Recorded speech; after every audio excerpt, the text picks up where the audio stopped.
Welcome to Within the Madness, the men's national title game edition. This is the final Within the Madness for this tournament season. Now, we were hoping to get two good championship games, all right? We were, the women's did their part. The men's, Baylor wasn't interested in that. Baylor routs Gonzaga 86-70 to win a national title. As always, joined by Raymond Lyons and Cardo Dudley Jr. All right, just want to hear you guys' initial take on this, man. And obviously, congratulations to Baylor, joining Stanford women's as a team, finishing atop the rankings. So. Well, there's two ways to be, for excitement. I know it could be competitive, but I felt like tonight was an exciting game because it was excitement from dominance and dominating on the defensive end on the floor. Really from the opening tip, they set the defensive tone. They was in Gonzaga's. They were just on Gonzaga. They was on them like white on rice. They couldn't shake them. And Gonzaga did. You could tell they hadn't seen a team that defend like this and this as athletic. You know what I'm saying, with the length and depth that they have, man. Like I remember throughout the season, it was kind of conversation like which team is better between Florida State and Baylor because they similar. They lead with defense with great athleticism and length, and a lot of guys that can come in and defend most positions on the roster. And my whole thing was they're similar on the defensive end, but Baylor got dudes that can score. That's the difference. You know what I'm saying? And Florida State struggles to score. And not just score, break you down, make plays, and get other guys involved too. They got three dynamic guards led by Davion Mitchell. And you saw what Jared Butler did tonight. What he do, tie Carmelo Anthony in the championship game. It's Carmelo Anthony, though. You know what I'm saying? Same production. That's big time.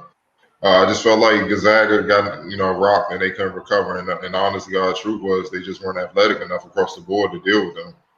They got strapped. And on the other end, they couldn't even get past those dudes. So what else can you do? You know what I mean? And then Baylor blitzed them from 3-point range. I think in the first half, they started out 5 for 9 on the game, but in the first half, they finished the first half with shooting 7 of 12. And that really, when they got that big of a gap, Gonzaga couldn't walk them down because they won. They couldn't stop them, and they were struggling to score. They had to get tough shots to even score. Also, Baylor's defense forced 8 first half turnovers. Gonzaga is one of the best executing teams in the country, man. You don't really ruffle them up, and they got rocked. Their point guards were not only were they bad passes and leading in the turnovers, they couldn't even dribble half the time. They were so disrupted. They were turning themselves over. Like Nembhard was dribbling up the sideline, just dribble the ball out of bounds and stuff like that. That's them worried about what Baylor is doing and worried about that physicality and the length and stuff like that. What Gonzaga didn't shoot well from deep. I know they kind of woke up a little bit in the second half, but they shot 29% from the game. In the first half, they were 1 for 6. Well, the only thing that kept them in the game is because of the aggressiveness of Baylor that Gonzaga got to the free throw line. But in the first half, they shot 12 for 13. But Baylor attacked them in the second half and almost matched that. So that's why you get the kind of win that Baylor had. I saw Mark Few kind of adjusted with the zone in the first half. It worked to a certain extent.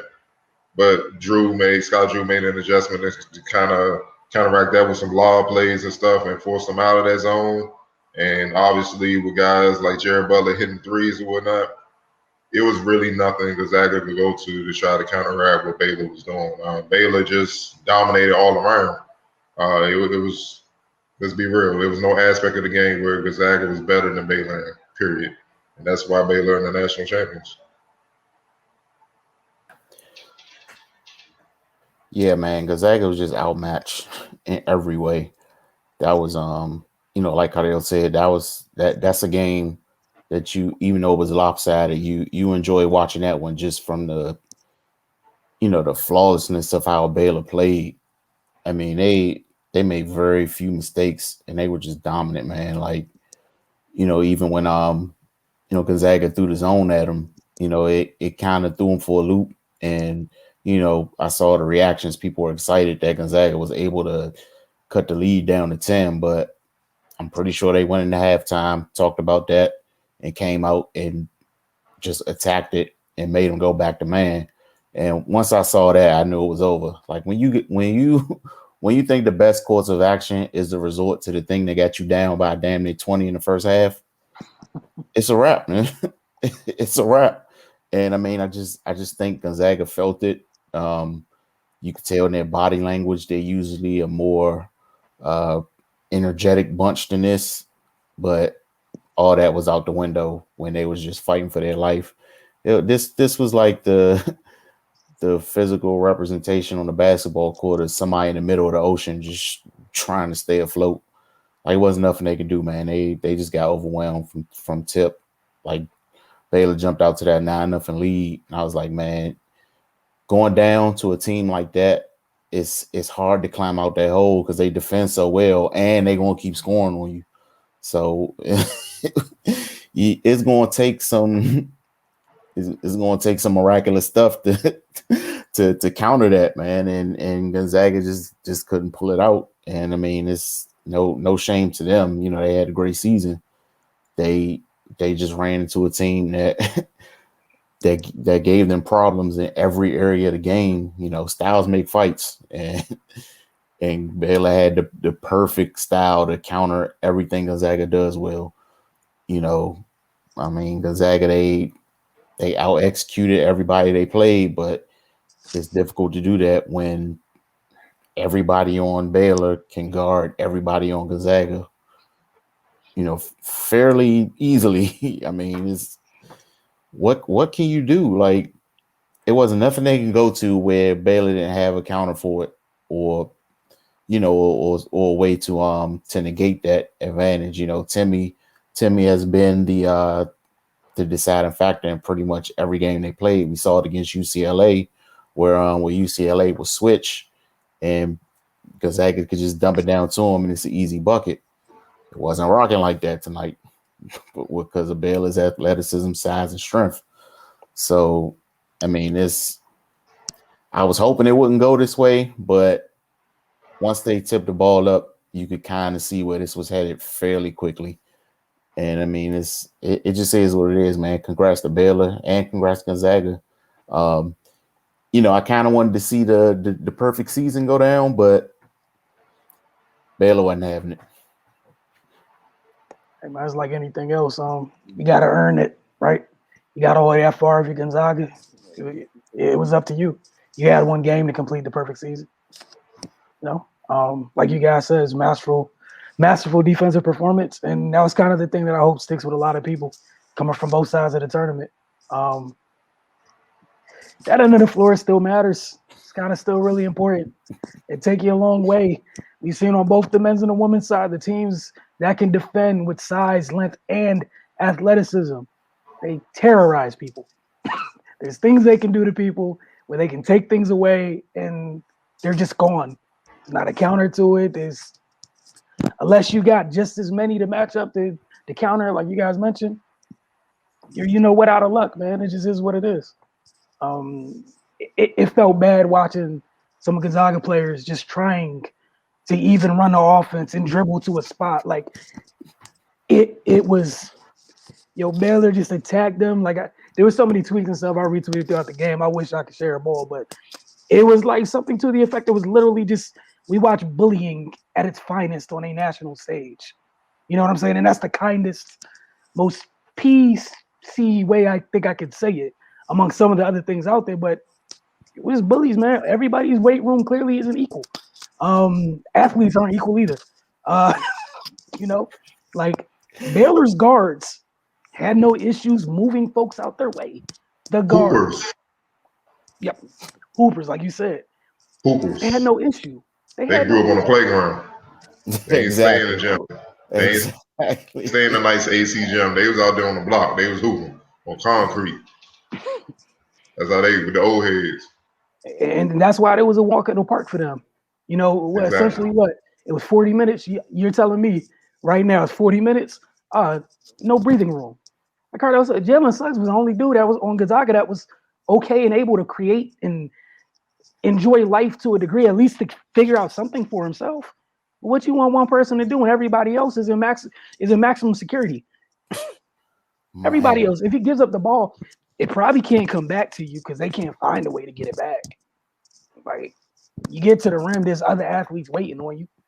And like, Cardell and Ray, you guys mentioned, they were just rotating bodies like, like an elite D line when you got 8 strong.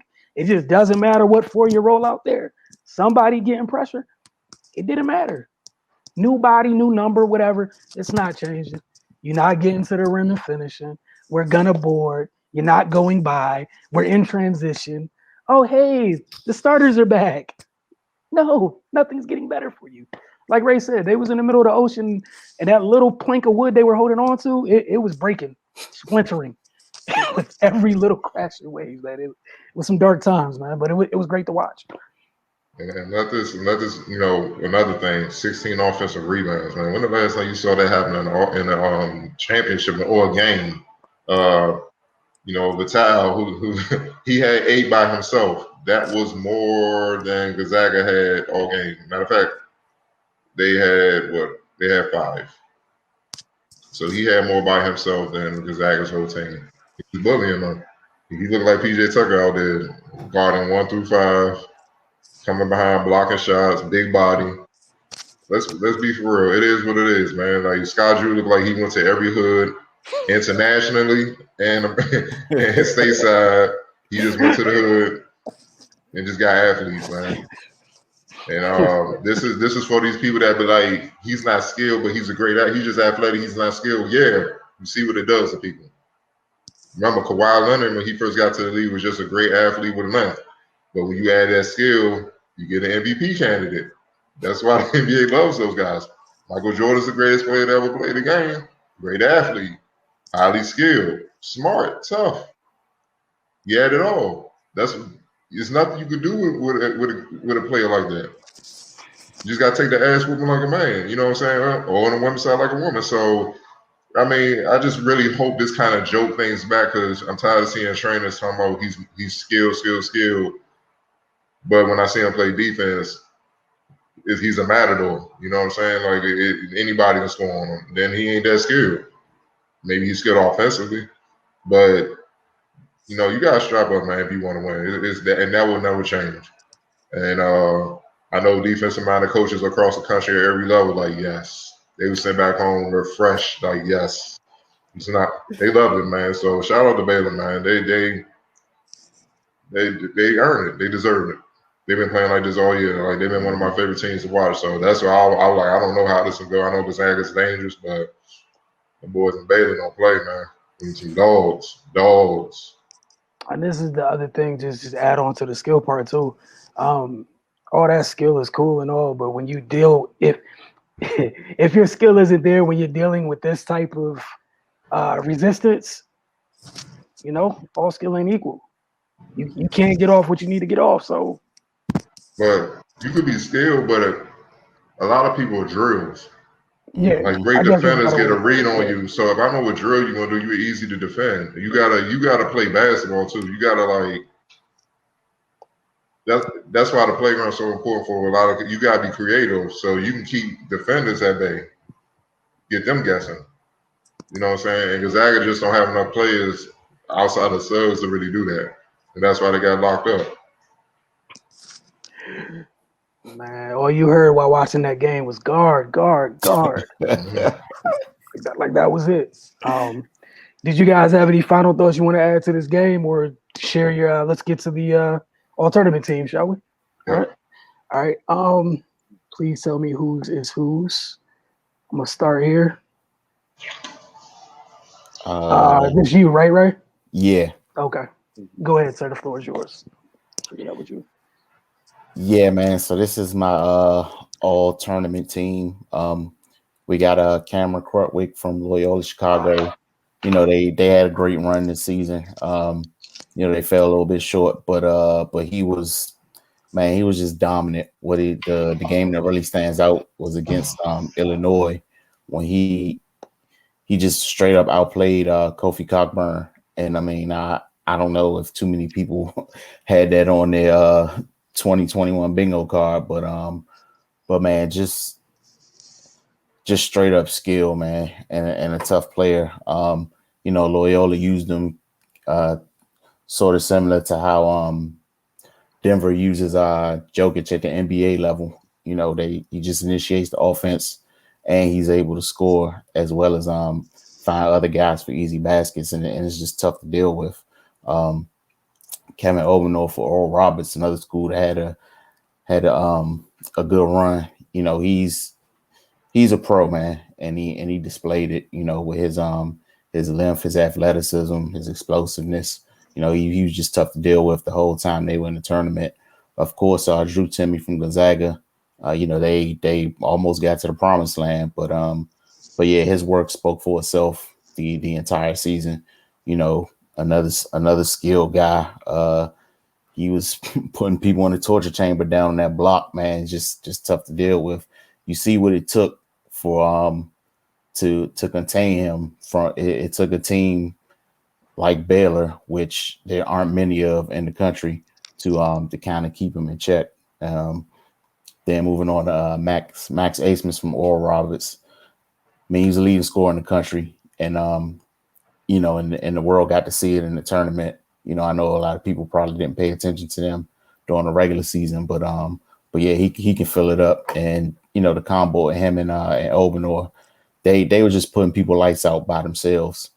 And when you got a lethal duo like that, it's tough to beat. He's another pro. He's Cardell says a lot about guys' professional scorer, and he's definitely that. And of course, the newly minted national champ, Davion Mitchell. Man, what more can you say? He brings it on both ends. Highly skilled. He can score. He can defend. Tough, strong. Just a hell of a player. Definitely excited to see him at the next level, and definitely huge congrats to him for for leading his team to a national championship. So that's my 5 right there, gentlemen. All right. I think this is you, Cardell. Yes, sir. Okay.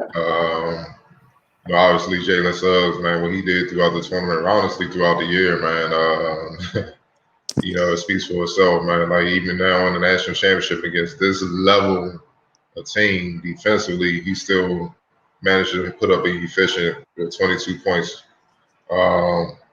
It's the reason why he's going to probably be a top 5 pick, depending on who, gets wherever each team lands in the lottery. He's going to be drafted high, man.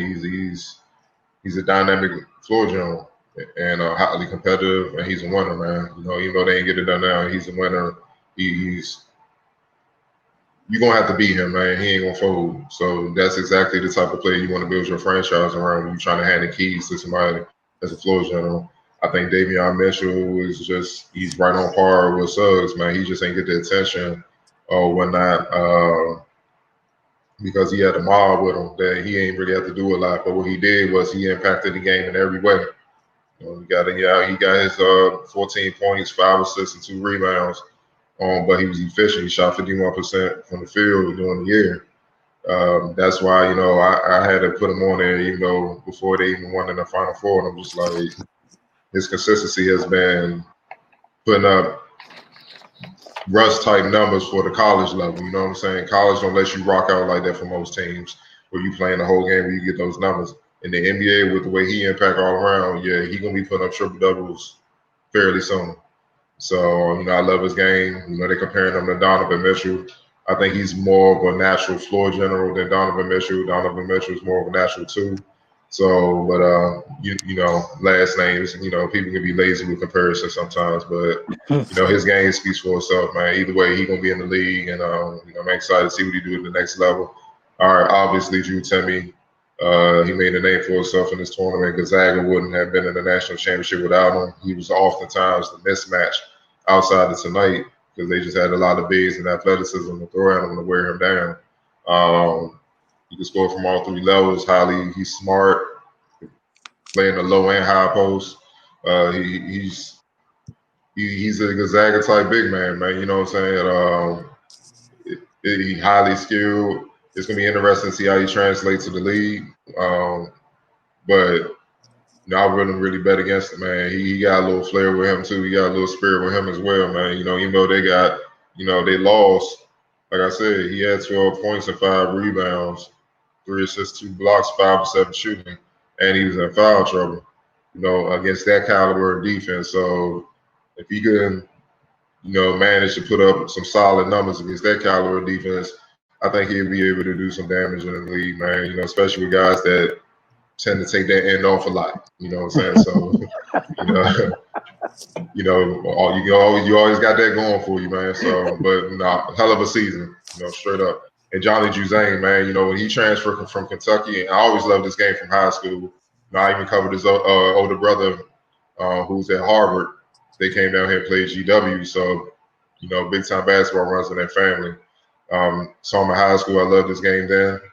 I know when he went to Kentucky, a lot of people kind of just say, obviously when you transfer, they look down on like, how are you transferring from Kentucky, man? That means you can't cut it if you transferring from Calipari. And he obviously proved that he could, because he led the way for UCLA, man. That their magical run back to the Final Four and back to national relevance. You know what I mean? It's just his growth in his second year was just great. And oftentimes when UCLA needed a bucket or a score, no matter what time of the game, they turn to him. And that's saying something, man. He's the prototypical NBA size to play the 2, 6'6", 210, sophomore. Average 16 points, 4 rebounds, and 44% shooting from the field, 35% from 3, 87 from the free throw range, from the free throw line. I mean, what else you need to say? I mean, he's on par to be an NBA prospect. I don't know if he's going to test the waters this year. He might come back, try to finish what they got so close to doing, but the boy nice, and I'm excited to see how he grows. And Quentin Grimes, man, like he was another kid that transferred, and people kind of looked down on him, stock went down. But he went to Houston with Kelvin Sampson and got better all around, got tougher, and took the coaching. Kind of the rep with him while he transferred was he wasn't receptive to coaching, but he proved all that wrong. He killed all that noise. He became a leader. You saw what Houston did, man. They were right there in the Final Four. They lost to the national champions, and you see why they lost to the national champions. The national champions don't play, man. But and Clint Grimes, they had the best game. They focused on him. He had 13, but he was 4 for 12 shooting, 1 for 8 from 3. But that doesn't knock everything the damage he did throughout the year and leading up to that game, man. Baylor's a special team. That's why they're the national champions. But my man averaged 17 on the year, almost 18, 5 rebounds, 2 assists, and shot 40% from 3. 6'5", 205, man. And junior, he definitely on the NBA radar. There's no reason, I don't see why he wouldn't be, man. He had a hell of a season. That's my 5, and just keep going. I'm just excited to see what these guys take it from here. All right, go ahead and knock out my 5 real quick. Wrap this up. Like Ray had Cameron Crutwig. What was you calling him, Cardell? Midwest Jokic? Yeah. Mid-major Jokic. My bad, mid-major Jokic. Gotta make sure to remember that because you penned it early in case we got to keep that going forward. He was pivotal. He's one of those pieces where I know you mentioned Timmy earlier for Gonzaga. Loyola doesn't get to where they get without a performance he had, especially down there in the paint for them. For a team, he played a pivotal role. Bigs still matter, since people think there's a lot of things that apparently supposedly went out of style, and 2021 is here to remind folks. You had Kevin Obanor, half of that dynamic duo at Oral Roberts. Ray, it hurt me. I felt bad splitting them 2 up. Like I went through some things typing out these lists for both the men's and women's side. All right. So yeah, it hurt. I didn't know he was a problem. Folks didn't really have an answer for him. The run that they made, those 2 were super dynamic. And that's a name some folks should get familiar with. All right. That's safe to say there. We've talked about, Ray and Cardell definitely talked about them a couple of times on our way to this point there within the Madness. We got Drew Timme. I don't think there's too much to add there. Definitely looking forward to see what he decides to do, whether he decides to leave or stay in school, and what he adds to his game if he does come back. Again, it seems like the theme here, we're not going to judge folks for what Baylor did to them. Doesn't take away what they did prior to getting Baylored. essentially. It's pivotal, you know. It's not their fault. They did what they did. Johnny Juzang, huge for UCLA. We talk about a team that went in there, play-in game to the Final Four. Does not happen without him on his roster. Pivotal the entire way. Like you said, Cardell, Quentin Grimes, big for Houston again. Can't knock him. They got Baylor. And if you're at the top, and clearly if you're at the top of Baylor's scouting report, it's going to be a long night for you. And that's been proven consistently throughout Baylor's run. So you guys had anything final you want to add as we wrap up within the madness? This was fun to knock this out. Definitely. It got more fun after the first 2 weeks because the first 2 weeks hurt. Openly say that. But want to thank you guys for hanging with us through within the madness. Defense wins championships. We're going to leave it at that. And also, athletes still matter. It still matters. Some of those corny things like the run fast, jump high, long limbs. They bother some of the people that don't have those things tremendously. That's the great equalizer. Hey, look, I'm super skilled. Cool. That dude got a 7'5" wingspan and can move like someone half your size. Have fun. Enjoy life. Baylor. People just got Baylor again. Shout out to Baylor. And it's there for women's, for what they did, winning their respective tournaments. And it feels good to close the chapter on the 2021 college basketball season. And I'm sure there's going to be many more updates with the never-ending bottomless transfer portal. That's like a whole added dimension between now. Hey, stop. Don't even say portal no more. Just call it college free agency, dog. That's what it is. Let's just call it that. So between now and the start of the season, look, I'm going to take this new approach where whatever the roster says game one, that's when I'll probably kind of accept that might actually be it, even though there's going to be like this small asterisk that says this is pending possible free agents to be signed, because we saw that happen during this year. Yep. But y'all have a great night. For Cardell, Ray, and myself, within the madness, the men's edition.